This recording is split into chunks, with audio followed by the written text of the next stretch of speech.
Ananda said to the Buddha, "World-honored one, the thirst come one has often spoken of the mixture of union and causes and conditions, saying that the transformations of everything in the world are created from the mixing and uniting of the four elements.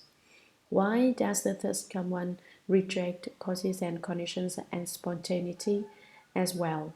I do not know how to understand your meaning now. Please be so compassionate as to instruct us, living beings, in the final meaning of the middle way, in the dharmas which are not idle theories." The world-honored one then told Ananda, "You have renounced the small vehicle dharmas of the South hearers and those enlightened to conditions, and have resolved to diligently seek unsurpassed Bodhi. Because of that, I will now explain the foremost truth to you. Why do you still bind yourself up in the idle theories and false thoughts current among people of the world? Although you are very learned, you are like someone who can discuss medicines but cannot distinguish a real medicine when it is placed before you. The first command says that you are truly beautiful.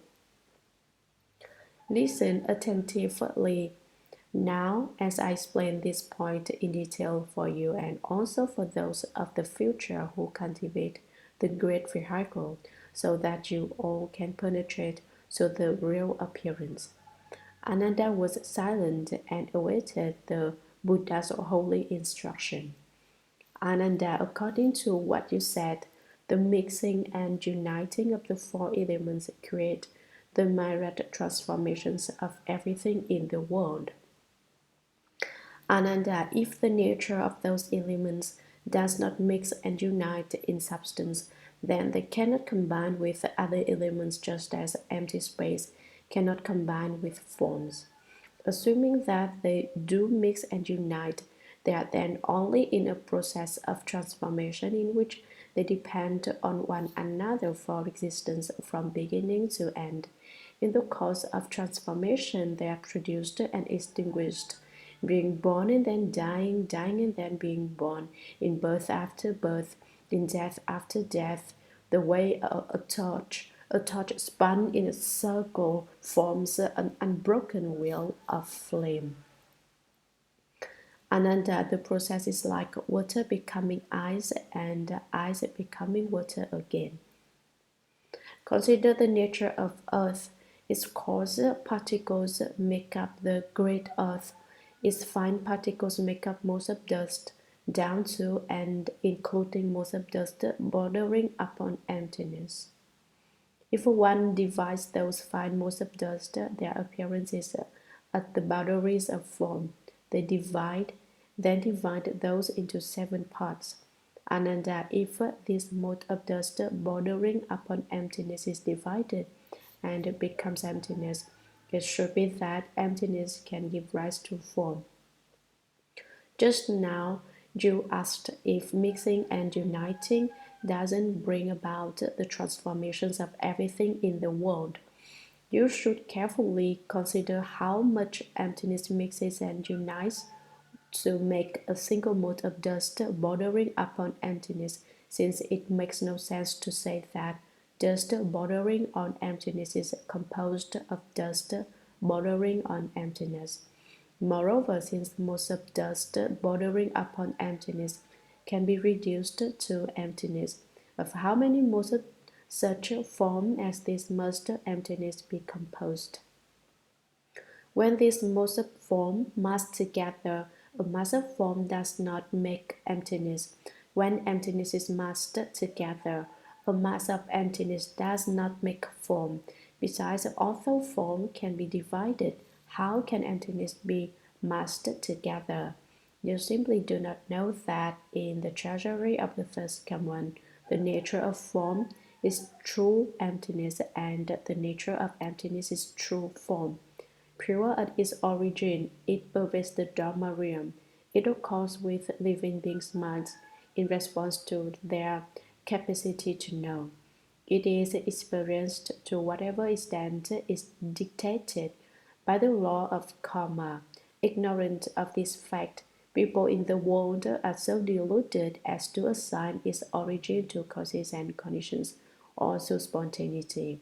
These mistakes, which arise from the discriminations and reasoning processes of the conscious mind, are nothing but the play of empty words which have no real meaning. Ananda, fire, which has no nature of its own, depends upon various causes and conditions for its existence. Consider a family of the city that has not yet eaten. When they wish to prepare food, they hold up a speculum to the sun, seeking fire. Ananda, let us look into your suggestion that the fire comes forth from mixing and uniting. By way of example, you and I and the 1250 bhikshus unite together to form a community.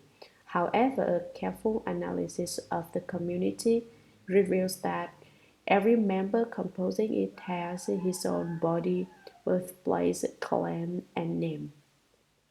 For instance, Shariputra is a Brahman, Uruvela is of the Kashyapa clan, and Ananda come from the Gautama family. Ananda supposes fire existed because of mixing and uniting.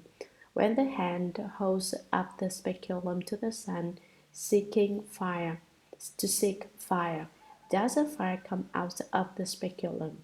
Does it come out of the moksha tinder, or does it come from the sun? Suppose, Ananda, that it came from the sun. Not only would it burn the moksha tinder in your hand, but as it came across the groves of trees, it should burn them up as well. Suppose that it came from the speculum. Since it came out from within the speculum to ignite the moksha tinder, why doesn't the speculum melt? Yet your hand that holds it feels no feet. How, then, could the speculum melt? Suppose that the fire came from the moksha tinder, then why is fire generated only when the bright mirror comes into contact with the dazzling light? Furthermore, on closer examination, you will find the speculum held in hands, the sun high up in the sky, and the moksha grown from the ground. Where does the fire come from? How can it travel some distance to reach here? The sun and the speculum cannot mix and unite, since they are far apart from each other.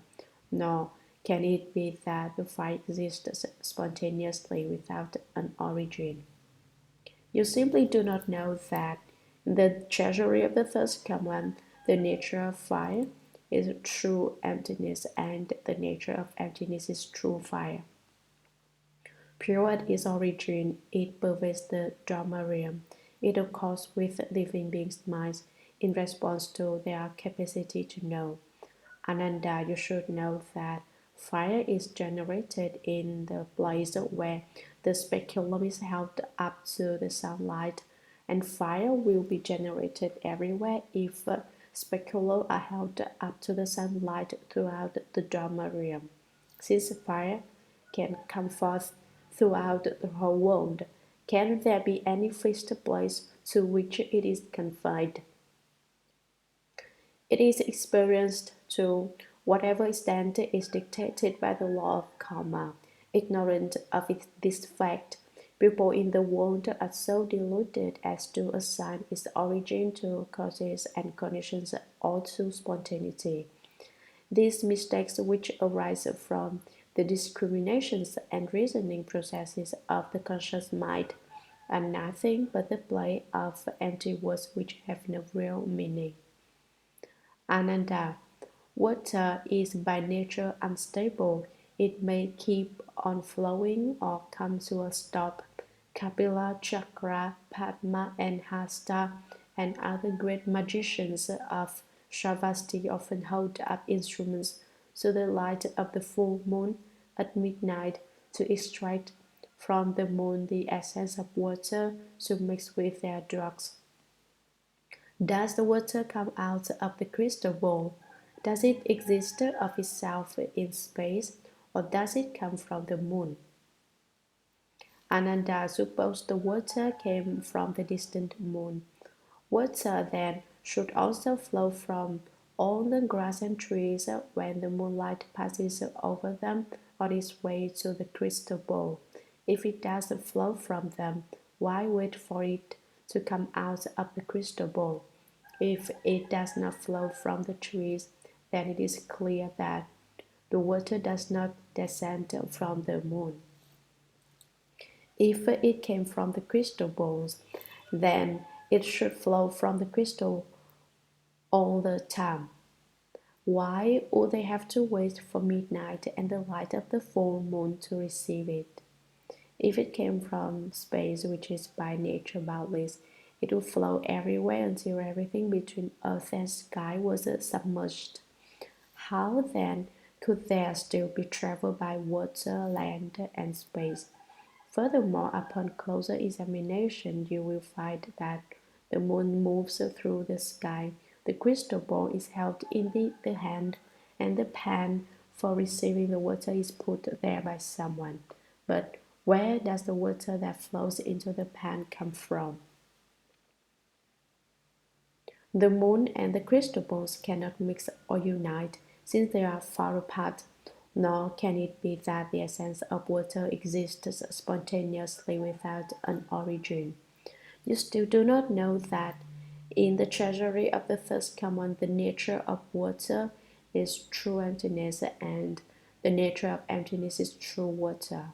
Pure in its origin, it pervades the Dharma realm. It accords with living beings' minds in response to their capacity to know.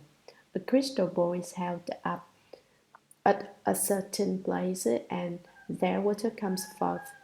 If crystal balls were held up throughout the Dharma realm, then throughout the Dharma realm water would come forth. Since water can come forth throughout the entire world, can there be any fixed place to which it is confined?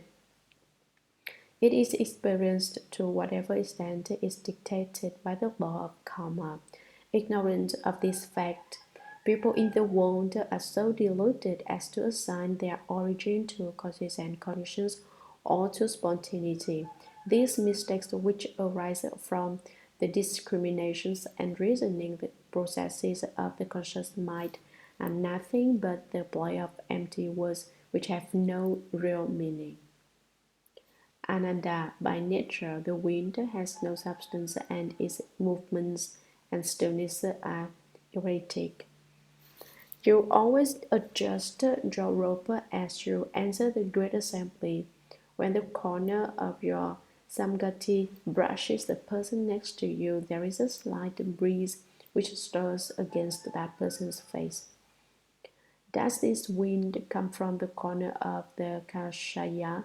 Does it arise from emptiness, or is it produced from the face of the person brushed by the wind? Ananda, if the wind comes from the corner of the kashaya, you are then clad in the wind, and your kashaya should fly about and leave your body. I am now speaking Dharma in the midst of the assembly, and my robe remains motionless and hangs straight down. You should look closely at my robe to see whether there is any wind in it. It cannot be that the wind is stored somewhere in the robe either.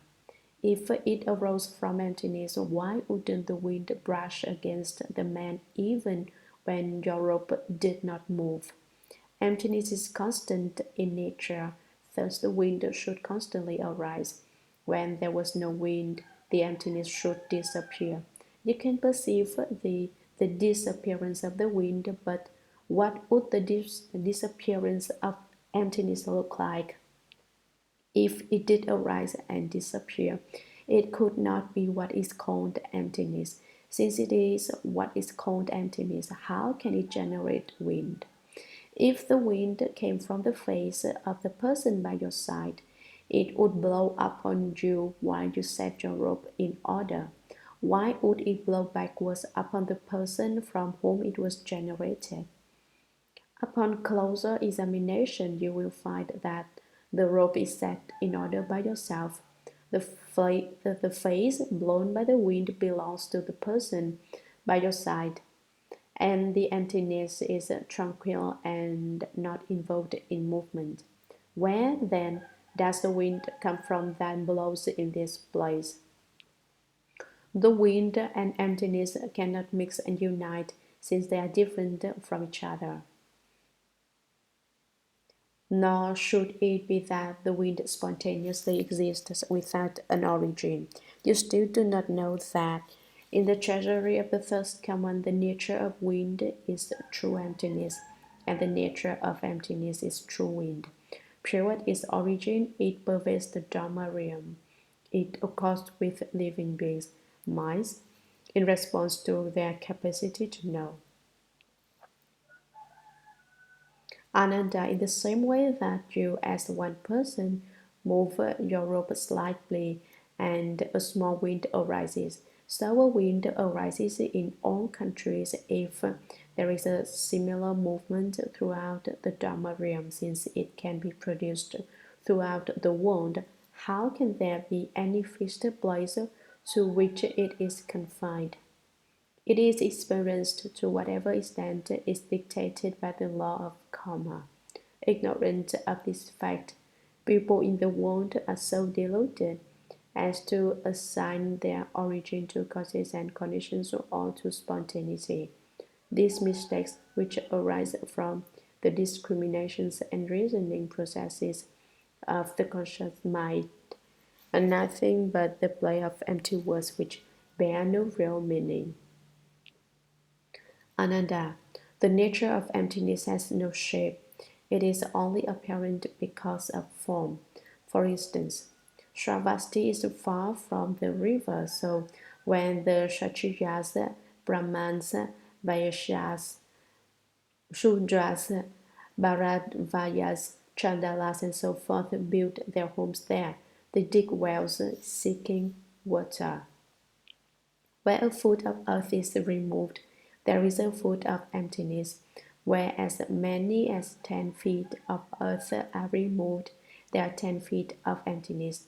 The depth of the emptiness corresponds to the amount of earth removed. Does this emptiness come out of the dirt? Does it exist because of the digging, or does it arise of itself without a cause? Moreover, Ananda, suppose this emptiness arose of itself without any cause. Why wasn't it unobstructed before the earth was dug? Quite the contrary. One saw only the great earth, there was no emptiness evident in it. If emptiness came about because of the removal of the earth, we should have seen it entering the well as the earth was removed. If emptiness was not seen entering the well when the earth was first removed, how can we say that emptiness came about because of the removal of the earth? If there is no going in or coming out, then there's no difference between the earth and emptiness. Why then doesn't emptiness come out of the well along with the earth in the process of digging? If emptiness appeared because of the digging, then the digging would bring out emptiness instead of the earth. If emptiness does not come out because of the digging, then the digging yields only earth. Why then do we see emptiness appear as the well is dug? You should consider this even more carefully. Look into it deeply, and you will find that the digging comes from the person's hand as his means of conveyance, and the earth exists because of a change in the ground. But what causes the emptiness to appear? The digging and the emptiness, one being substantial and the other insubstantial, do not function on the same plane. They do not mix and unite. Nor can it be that emptiness exists spontaneously without an origin. Although the nature of emptiness is completely pervasive, it is basically unmoving. You should know that it and earth, water, fire, and wind are together called the five elements. Their natures are true and perfectly fused, and all are the treasury of the first command, fundamentally devoid of production and extinction. Ananda, your mind is murky and confused, and you do not awaken to the fact that the source of the four elements is none other than the treasury of the first come one. Why do you not take a look at emptiness to see whether it is subject to such relativities as coming and going? You do not know at all that in the treasury of the first come one, the nature of enlightenment is true emptiness, and the nature of emptiness is true enlightenment. True at its origin, it pervades the Dharma realm. It occurs with living beings' minds in response to their capacity to know. Ananda, if in one place there is a well empty of earth, there will be emptiness filling up that one place. If there are wells empty of earth in the 10 directions, there will be emptiness filling them up in the 10 directions. Since it fills up the 10 directions, is there any fixed location in which emptiness is found? It is experienced to whatever extent is dictated by the law of karma. Ignorant of this fact, people in the world are so deluded as to assign their origin to causes and conditions or to spontaneity. These mistakes, which arise from the discriminations and reasoning processes of the conscious mind, are nothing but the play of empty words which bear no real meaning.